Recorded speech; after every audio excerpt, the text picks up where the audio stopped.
결혼 25년. 나 이재민은 53세가 되어서야 내 인생이 거짓말 위에 세워졌다는 걸 알게 됐다. 그날은 평범한 일요일이었다.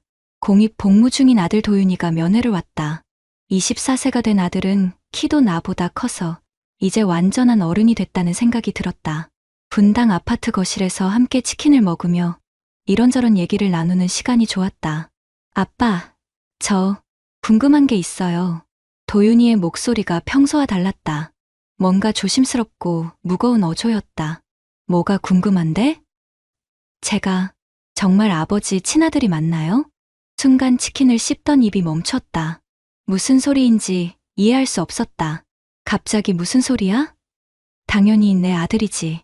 도윤이는 고개를 떨구고 한참을 망설이더니 입을 열었다. 복무 중에 다른 분이 그러시는데 제가 아버지랑 너무 안 닮았다고.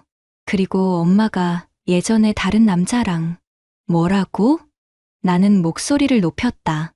25년을 함께 산 아들이 갑자기 이런 말을 하다니. 죄송해요. 그냥 한번 확인해보고 싶어서요. 유전자 검사 같은 거. 그때 부엌에서 설거지를 하던 아내 현주가 나왔다. 도윤이의 말을 들었는지 얼굴이 하얗게 질려 있었다. 도윤아, 그런 말 하는 거 아니야. 현주의 목소리가 떨리고 있었다. 25년 결혼 생활에서 처음 보는 반응이었다. 엄마도 아시잖아요. 제가 아버지랑 정말 하나도 안 닮았다는 거. 닮고 안 닮고가 뭐가 중요해? 내가 우리 아들이야. 하지만 현주의 목소리에는 확신이 없었다. 오히려 뭔가를 숨기려는 듯한 불안함이 느껴졌다. 그날 밤, 도윤이가 돌아간 후 나는 현주와 마주 앉았다. 여보, 도윤이가 한 말 뭔지 알아?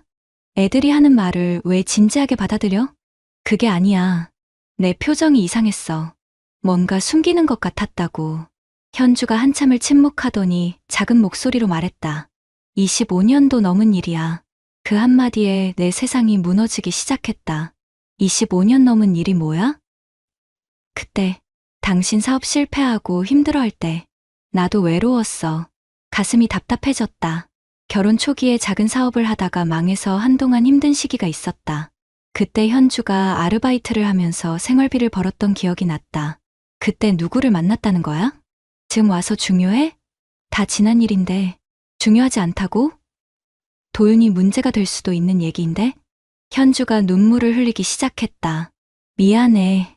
정말 미안해. 하지만 도윤이는 내 아들이야.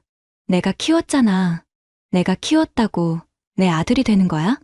25년을 아버지 노릇했잖아. 그게 더 중요하지 않아? 나는 더 이상 대화를 이어갈 수 없었다. 25년간의 기억들이 머릿속에서 빠르게 지나갔다. 도윤이의 첫걸음, 첫말, 입학식, 운동회, 모든 순간에 내가 있었다. 하지만 그 모든 게 거짓 위에 세워진 건가? 유전자 검사해볼 거야. 여보, 제발, 그러지 마. 가족이 깨져. 가족이 깨진다고? 이미 25년 전에 깨진 거 아니야?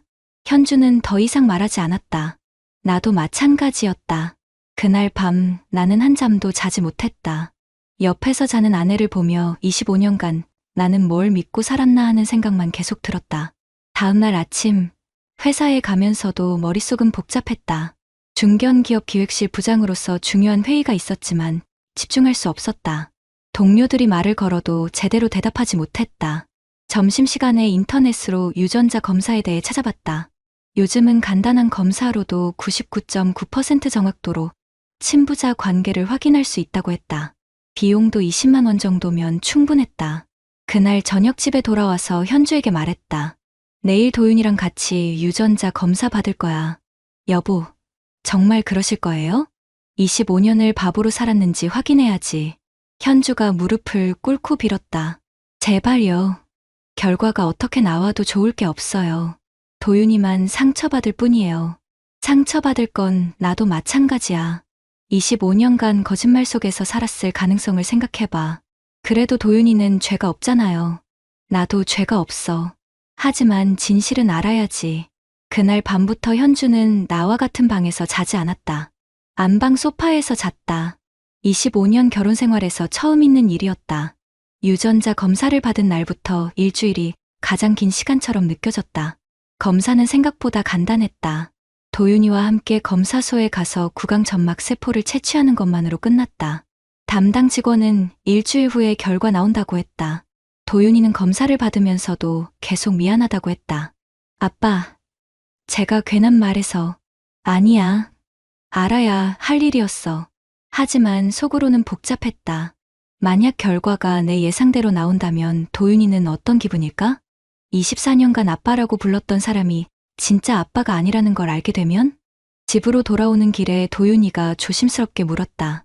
아빠, 결과가 어떻게 나와도 저는 아빠가 최고예요. 가슴이 뭉클했다. 이 아이는 정말 내 아들 같았다. 성격도 생각하는 방식도 비슷한 부분이 많았다. 하지만 현실은 냉혹했다. 그날 저녁 현주와 진지한 대화를 했다. 25년 전 일을 자세히 얘기해줘. 현주는 한참을 망설이더니 입을 열었다. 당신이 살원망하고 우울해할 때였어. 나는 편의점에서 야간 아르바이트를 했고 거기서 만난 거야? 손님이었어. 자주 오는 단골이었는데 힘들어 보이는 나를 많이 걱정해줬어. 이름이 뭐야? 왜 그걸 알아야 해? 내가 물어보는 거 대답이나 해. 김성호였어. 김성호. 처음 듣는 이름이었다. 25년 전에 내 아내를 위로해준 남자의 이름. 얼마나 만났어? 석 달 정도. 당신이 다시 일자리 구하고 나서는 연락 끊었어. 도윤이 임신은 언제 알았어? 그 무렵이었어. 결정적이었다. 시기가 완전히 일치했다. 도윤이가 태어난 건 결혼 1년 후였다. 만약 현주가 결혼 초기에 다른 남자와 3개월 동안 관계를 맺었다면 도윤이의 친부가 누구인지는 분명했다. 왜 그때 말하지 않았어? 무슨 말을? 도윤이가 내 아이가 아닐 수도 있다고. 현주가 울기 시작했다. 나도 확신이 없었어. 그리고 당신이 그렇게 좋아했잖아. 도윤이를. 맞는 말이었다.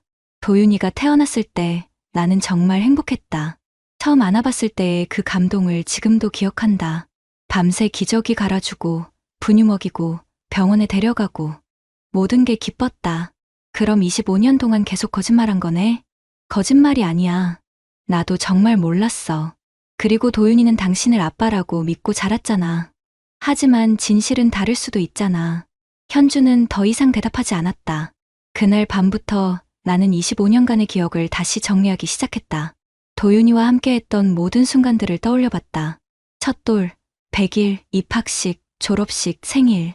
그 모든 순간이 가짜였을 수도 있다는 생각이 들자 가슴이 답답해졌다. 회사에서도 집중이 안 됐다. 중요한 보고서를 작성해야 했는데 자꾸 딴 생각이 났다. 기획실 부장으로서 팀원들을 이끌어야 하는데 내 가정부터 제대로 파악하지 못했다는 자괴감이 들었다. 동료가 물었다. 재민아, 요즘 무슨 일 있어? 얼굴이 안 좋던데. 아, 별거 아니야. 좀 피곤해서. 하지만 마음속으로는 25년을 바보로 살았는지 확인 중이야 라고 말하고 싶었다. 셋째 날, 현주가 갑자기 말했다. 여보, 검사 결과 나와도 아무한테 말하지 말아요. 왜? 도윤이가 상처받을까봐. 그리고 양쪽 부모님들도. 맞는 말이었다. 만약 도윤이가 내 친아들이 아니라면 양쪽 부모님들께는 어떻게 말해야 할까? 25년간 손자라고 예뻐해 주셨는데 일단 결과부터 보고 생각하자. 넷째 날, 도윤이가 전화했다. 아빠, 저 때문에 엄마 아빠가 사이 안 좋아진 것 같아서 미안해요. 내 잘못이 아니야. 원래 알아야 할 일이었어. 그래도 결과가 어떻게 나와도 저는 아빠 아들이에요. 도윤이의 말에 눈물이 날 뻔했다. 이 순수한 아이가 무슨 잘못이 있나? 잘못한 건 현주다. 25년간 진실을 숨긴 것. 닷새째, 현주가 김성호에 대해 더 말해줬다. 그 사람은 그때 이혼한 상태였어. 혼자 살았고 직장은 건설회사였던 것 같아. 나이는? 나보다 2살 위였어.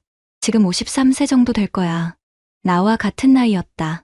그 남자도 지금 어디선가 살고 있을 텐데 혹시 자신에게 아들이 있다는 걸 알까? 연락처는 모르지? 25년 전 일인데 알 리가 있어? 하지만 현주의 표정에서 뭔가 숨기는 게 있다는 느낌이 들었다. 엿새째, 나는 드디어 결심했다. 결과 나오면 김성호를 찾아볼 거야. 왜 그런 일까지? 내가 25년간 키운 아이의 친아버지가 누군지 알고 싶어. 그 사람은 도윤이가 있는 줄도 몰라. 그럼 알려줘야지. 현주가 경악했다. 그럼 도윤이는 어떻게 돼? 도윤이는 내가 키웠으니까 내 아들이야. 하지만 생물학적 아버지도 알 권리가 있어.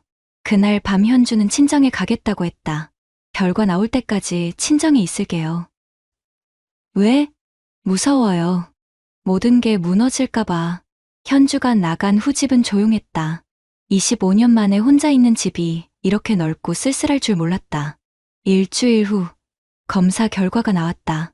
친부자 관계 확률 0.1%, 즉 99.9%의 확률로 도윤이는 내 친아들이 아니었다. 검사소에서 받은 결과지를 들고 있는데 손이 떨렸다. 25년간 내 아들이라고 믿었던 도윤이가 실제로는 다른 남자의 아들이었다. 도윤이가 옆에서 결과지를 보더니 조용히 말했다. 아빠, 죄송해요. 내가 뭘 잘못했어? 잘못한 건 엄마지. 도윤이의 눈에 눈물이 맺혔다. 그래도 저는 아빠 아들이에요. 24년 동안 키워주셨잖아요. 가슴이 아팠다. 이 순수한 아이에게 무슨 죄가 있나? 하지만 현실은 냉혹했다. 생물학적으로는 남남이었다. 집으로 돌아가는 길에 나는 결심했다. 도윤아, 김성우라는 사람 찾아볼 거야. 누구예요? 내 친아버지일 가능성이 높은 사람. 도윤이가 놀랐다. 정말 찾으실 거예요? 응. 25년간 모르고 살았을 가능성이 높으니까 알려줘야지. 집에 도착하니 현주가 친정에서 돌아와 있었다. 결과를 보더니 주저앉았다. 이제 만족해? 만족할 일이 아니지. 하지만 진실은 알았어. 도윤이는 어떻게 할 거야? 당연히 내가 계속 키우지. 24년을 키웠는데 그럼 됐잖아. 왜 김성우까지 찾으려고 해? 그 사람도 알 권리가 있어. 자기에게 아들이 있다는 걸. 현주가 울면서 말했다. 제발 그러지 마. 모든 게 복잡해져. 이미 복잡해졌어. 25년 전에 나는 다음날 바로 사설탐정 사무소를 찾았다. 김성호라는 사람을 찾아달라고 의뢰했다. 25년 전 인물이면 찾기 어려울 수도 있습니다. 그래도 해보세요. 이름은 김성호, 현재 53세 정도, 25년 전에는 건설회사 다녔습니다. 다른 정보는 없나요? 분당 지역에서 활동했을 가능성이 높습니다. 탐정은 일주일 정도면 기본 정보는 찾을 수 있다고 했다. 비용은 200만 원이었다. 그리고 나는 변호사 사무소도 찾았다. 대학 동기인 박 변호사에게 상황을 설명했다. 재민아, 이건 정말 복잡한 문제야. 법적으로는 어떻게 돼? 도윤이는 법적으로는 내 아들이야. 혼인 중에 태어난 자녀는 부의 친생자로 추정되거든. 하지만 유전자 검사 결과가 나왔잖아. 친생부인 소송이라는 게 있긴 한데 사유를 안 날부터 2년 이내에 제기해야 해. 25년이 지났는데? 그럼 시효가 지났지. 하지만 박 변호사가 잠시 생각하더니 말했다. 최근에 판례가 바뀌었어. 친생자 관계 부존재 확인 소송이라는 게 있어. 그게 뭐야? 시효에 관계없이 친생 관계가 없다는 걸 확인받는 소송이야. 2018년에 서울가정법원에서 인정한 케이스가 있어. 희망이 보였다. 그럼 소송 가능해? 유전자 검사 결과가 있으니까 충분히 가능해. 다만 시간과 비용이 많이 들어. 얼마나? 변호사 비용만 500만 원 정도. 전체적으로는 1000만 원 정도 각오해야 해. 돈은 문제가 아니었다. 분당 아파트 시세가 12억이고 퇴직금 포함해서 총 자산이 15억 정도 되니까 1000만 원은 충분히 감당할 수 있었다. 진행해 주세요. 정말 할 거야? 가족 관계가 더 복잡해질 수도 있어. 이미 복잡해졌어. 법적으로라도 정리하고 싶어. 그날 저녁 현주에게 말했다. 친생자 관계 부존재 확인 소송 진행할 거야. 그게 뭐야? 법적으로 도윤이가 내 친아들이 아니라는 걸 확인받는 거야. 현주가 경악했다. 왜 그런 일까지? 25년간 거짓말했으면 법적으로라도 정리해야지. 도윤이가 알면 어떻게 할 거야? 이미 알고 있어. 같이 결정했어. 실제로 도윤이에게 물어봤을 때 의외의 대답이 돌아왔다. 아빠, 법적으로 정리하는 게 맞는 것 같아요. 왜? 제가 진짜 친아버지가 누군지 알고 싶어요. 그리고 아빠도 억울하실 것 같고. 도윤이의 성숙한 반응에 감동했다. 24세가 된 아들이 이렇게 생각할 줄 몰랐다. 일주일 후 탐정으로부터 연락이 왔다. 김성호 씨 찾았습니다. 어디 있어요? 경기도 성남에서 작은 건설업체 운영하고 있습니다. 5년 전에 재혼했고 현재 부인과 중학생 딸 하나 있습니다. 김성호에게도 가정이 있었다. 25년 후에 갑자기 나타난 아들 때문에 그의 가정도 흔들릴 수 있었다. 어떻게 할까요? 일단 만나봐야겠어요. 탐정이 김성호의 연락처와 주소를 알려줬다. 나는 직접 전화해볼 생각이었다. 그날 밤, 김성호에게 전화했다. 여보세요? 김성호 씨죠? 네. 그런데 누구시죠? 25년 전에 박현주라는 여자분 기억하세요? 전화 너머로 긴 침묵이 흘렀다. 현주. 현주를 어떻게? 제가 현주 남편입니다. 만나서 얘기할 일이 있습니다. 무슨 일이죠? 전화로는 어렵고 직접 만나서 말씀드리겠습니다. 김성우는 망설이더니 만나자고 했다. 25년 만의 만남이었다. 김성우와의 만남은 성남의 한 조용한 커피숍에서 이뤄졌다. 53세의 김성우는 생각보다 평범한 중년 남성이었다. 키 175cm 정도의 약간 나온 배. 이마가 벗겨진 모습까지 나와 비슷한 점이 많았다. 현주는 어떻게 지내나요? 김성호가 조심스럽게 물었다. 그건 중요하지 않고 제가 할 말이 있습니다.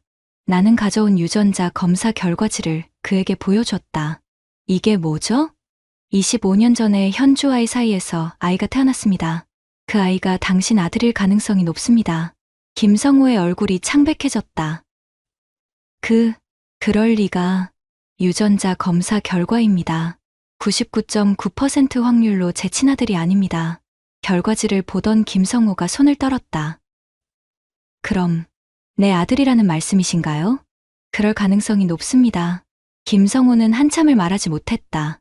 커피가 식도록 멍하니 앉아 있었다. 25년간 내가 아들이 있다는 걸 몰랐다는 말씀이신가요? 현주가 숨겼습니다. 저도 어제까지 몰랐고요. 지금 그 아이는 어떻게 지내나요? 24세가 됐습니다. 이름은 도윤이고 공익 복무 중입니다. 김성호의 눈에 눈물이 맺혔다. 24년을 내가 아버지인 줄도 모르고. 사진 보시겠어요? 나는 도윤이 사진을 보여줬다. 김성호가 사진을 보더니 깜짝 놀랐다. 완전히 제가 젊을 때랑 똑같네요. 정말 그랬다. 도윤이와 김성호는 눈매부터 코, 인매까지 빼닮았다. 나와는 전혀 안 닮았던 이유를 이제야 알겠다. 현주 씨는 왜 말하지 않았을까요? 제가 물어봐야죠. 김성호가 갑자기 일어났다. 현주 씨를 만날 수 있을까요? 지금요? 25년간 숨겨진 진실을 확인하고 싶습니다. 우리는 함께 우리 집으로 갔다. 현주는 김성호를 보더니 그 자리에 주저앉았다. 성호 씨, 어떻게? 현주야, 25년 동안 왜 말하지 않았어? 김성호의 목소리에 원망이 섞여 있었다. 미안해. 정말 미안해. 미안하다고? 내 아들을 25년간 숨겨놓고? 당신도 이혼하고 힘든 시기였잖아. 부담 주고 싶지 않았어. 그건 내가 결정할 일이었어. 김성호가 목소리를 높였다. 25년간 아들의 존재를 몰랐던 아버지의 분노였다. 도윤이를 만날 수 있을까요? 그때 마침 도윤이가 면회를 나왔다. 집에 들어오더니 낯선 남자를 보고 당황했다. 아빠, 이분은? 김성호 씨야. 네, 친아버지일 가능성이 높은 분이셔. 도윤이와 김성호가 마주보는 순간 둘 다 말을 잃었다. 너무나 닮았기 때문이었다. 도윤이구나. 김성호가 떨리는 목소리로 말했다. 안녕하세요. 도윤이도 어색하게 인사했다. 아빠가 2명이네. 도윤이의 말에 웃을 수도 울 수도 없는 상황이었다. 김성호는 그날부터 자주 우리 집에 왔다. 25년간 보지 못한 아들과의 시간을 만회하려는 듯했다. 하지만 문제는 김성호의 현재 가정이었다. 재혼한 부인과 중학생 딸이 있는 상황에서 갑자기 24세 아들이 나타난 것이다. 부인께는 말씀하셨어요? 아직 어떻게 말해야 할지 모르겠어요. 김성호의 가정도 우리만큼 복잡해질 수 있었다. 그리고 더 큰 문제가 시작됐다. 이 모든 사실이 주변에 알려지기 시작한 것이다. 도윤이가 군대 동기들에게 상황을 털어놓으면서부터였다. 유전자 검사 결과 친아버지가 따로 있다는 게 밝혀졌어. 진짜? 그럼 25년간 엄마가 속인 거야? 응. 지금 친아버지도 만났어. 군대는 소문이 빠르게 퍼지는 곳이다. 도윤이 이야기가 온라인 커뮤니티까지 퍼지기 시작했다. 25년간 바람난 엄마 때문에 아들이 유전자 검사까지. 남편은 25년간 다른 남자 아들 키운 거네. 요즘은 이런 일이 흔한가? 인터넷에 우리 이야기가 실명은 아니지만 상세하게 올라왔다.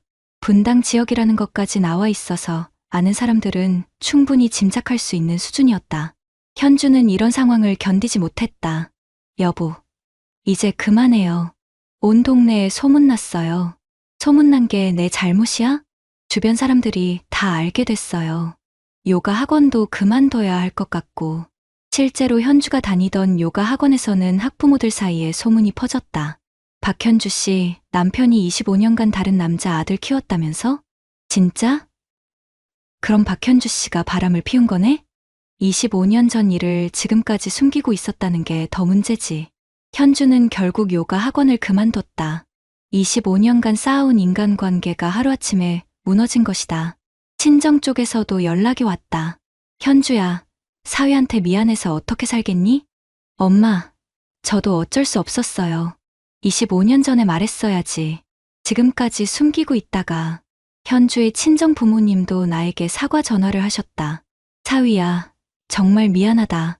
현주가 그런 아이가 아니었는데 아버님 잘못이 아닙니다. 하지만 속으로는 복잡했다. 25년간 바보로 살았다는 사실이 온 세상에 알려진 기분이었다. 그런데 의외로 많은 사람들이 내 편을 들어줬다. 재민 씨가 피해자지. 25년간 속은 거잖아. 그래도 도윤이는 잘 키웠어. 그것만으로도 대단해. 요즘 같은 세상에 25년간 성실하게 키운 거 자체가 대단한 일이야. 회사 동료들도 나를 지지해줬다. 재민아, 힘내. 내가 잘못한 게 아니야. 법적으로라도 정리하는 게 맞아. 친생자 관계 부존재 확인 소송은 3개월 만에 끝났다. 법원은 유전자 검사 결과를 토대로 피고 이도윤과 원고, 이재민 사이에 친생자 관계가 존재하지 않음을 확인한다. 법적으로 도윤이는 더 이상 내 아들이 아니었다. 하지만 이상하게도 마음은 편해졌다. 25년간 의심했던 부분이 공식적으로 해결된 것이다. 판결문을 받고 나오는 길에 도윤이가 말했다. 아빠, 법적으로는 아니어도 제게는 영원히 아버지예요. 고마워. 너도 내게는 영원히 아들이야. 김성호도 함께 있었다. 이제 법적으로는 김성호가 도윤이의 아버지가 될 수 있는 길이 열렸다. 도윤아, 아버지라고 불러도 될까? 두 분 다 아버지세요. 키워주신 아버지, 낳아주신 아버지. 도윤이의 성숙한 대답에 두 남자 모두 눈물을 흘렸다. 현주와는 별거를 시작했다. 이혼하지는 않았지만 같은 집에서는 살 수 없었다. 미안해. 정말 미안해. 현주가 마지막으로 한 말이었다. 미안하다고 25년이 돌아오는 건 아니야. 하지만 도윤이 때문에 이혼은 안 할게. 현주는 작은 원룸으로 이사 갔다. 25년 살던 분당 아파트를 떠나는 것이 그에게는 가장 큰 처벌이었을지도 모른다. 나는 전문 상담을 받기 시작했다. 25년간의 배신감과 정체성 혼란을 혼자 감당하기 어려웠다. 이재민 씨, 이런 상황에서 가장 중요한 건 자책하지 않는 것입니다. 상담사가 말했다. 25년간 바보처럼 살았다는 생각이 계속 들어요. 바보가 아니라 성실하게 아버지 역할을 한 거예요. 그것만으로도 충분히 의미 있는 일입니다. 상담을 받으면서 조금씩 마음이 정리됐다. 25년간 도윤이를 키운 것이 헛된 일이 아니라는 걸 깨달았다. 6개월 후 김성호와 도윤이의 관계도 안정됐다. 김성호는 결국 현재 부인에게 모든 걸 털어놨다. 당신 과거 일이니까 이해해요. 하지만 그 아이와 우리 딸이 잘 지낼 수 있을지 걱정이에요. 김성호의 부인은 생각보다 관대했다. 다만 중학생 딸은 갑자기 나타난 오빠에게 아직 적응하지 못했다. 도윤이는 두 아버지 사이에서 균형을 잘 맞춰나갔다. 주말에는 김성호와 시간을 보내고 평일에는 나와 함께했다. 아빠, 저 때문에 힘드시죠? 전혀. 오히려 내가 있어서 힘이 나. 실제로 그랬다. 25년간 키운 정이 하루아침에 사라질 수는 없었다. 혈연 관계가 아니어도 도윤이는 여전히 내게 소중한 존재였다. 1년 후, 나는 새로운 삶을 시작했다. 회사에서도 승진해서 이사가 됐다. 이 모든 시련을 극복한 것을 동료들이 높이 평가한 것 같았다. 재민이는 진짜 대단해. 이런 일을 겪고도 이렇게 당당할 수 있다니. 원칙을 지킨 거지. 진실을 밝히고 법적으로 정리하고 도윤이는 공익 복무를 마치고 취업을 준비하고 있다. 두 아버지 모두 그를 지원하고 있다. 아빠들, 저는 정말 행복해요. 아버지가 두 분이나 계시니까 우리도 행복해. 나와 김성호가 동시에 대답했다. 현주는 여전히 혼자 살고 있다. 가끔 도윤이를 만나지만 예전 같지는 않다. 엄마, 저는 괜찮아요. 시간이 지나면 다 좋아질 거예요. 도윤이의 위로에 현주는 눈물만 흘렸다. 2년이 지난 지금 나는 이 모든 일이 오히려 잘된 일이었다고 생각한다. 25년간 거짓 위에 살았다면 언젠가는 진실이 밝혀졌을 것이다. 늦었지만 정리할 수 있어서 다행이었다. 도윤이는 여전히 내게 전화할 때 아빠라고 부른다. 김성호에게도 아버지라고 부른다. 두 호칭을 구분해서 사용하는 게 도윤이만의 배려인 것 같다. 아빠, 오늘 저녁에 시간 있으세요? 왜? 김성호 아버지랑 같이 식사하려고요. 아빠도 같이 해요. 요즘은 이런 일이 자연스러워졌다. 세 남자가 함께 식사하는 풍경이 처음엔 어색했지만 이제는 편하다. 재민 씨, 정말 고마워요. 도윤이를 잘 키워주셔서. 김성호가 진심으로 감사 인사를 한다. 저도 고마워요. 도윤이에게 친아버지를 찾아줘서. 우리는 이제 서로를 인정하고 있다. 도윤이를 사랑하는 두 아버지로서. 25년을 쏟고 살았지만 후회는 없다. 진실을 알게 됐고 법적으로 정리했고 더 중요한 것은 도윤이와의 관계가 더욱 깊어졌다. 혈연이 전부가 아니라는 걸 깨달았다. 요즘 비슷한 상황에 처한 사람들이 나에게 조언을 구한다. 형님, 저도 아내가 과거 일을 숨기고 있는 것 같은데 어떻게 해야 할까요? 진실을 밝히세요. 아프더라도 확실히 하는 게 좋습니다. 아이는 어떻게 해야 하죠? 아이는 죄가 없어요. 계속 사랑해주세요. 혈연보다 정이 더 소중할 수도 있거든요. 내 경험이 다른 사람들에게 도움이 된다니 보람을 느낀다. 25년을 쏟고 살았지만 진실을 찾았고 새로운 가족의 형태를 만들었다. 이것만으로도 충분하다. 구독자님들, 오늘 사연 댓글로 공유해 다른 분들과 함께 의견 나눠보세요. 저도 읽어보며 소통하겠습니다.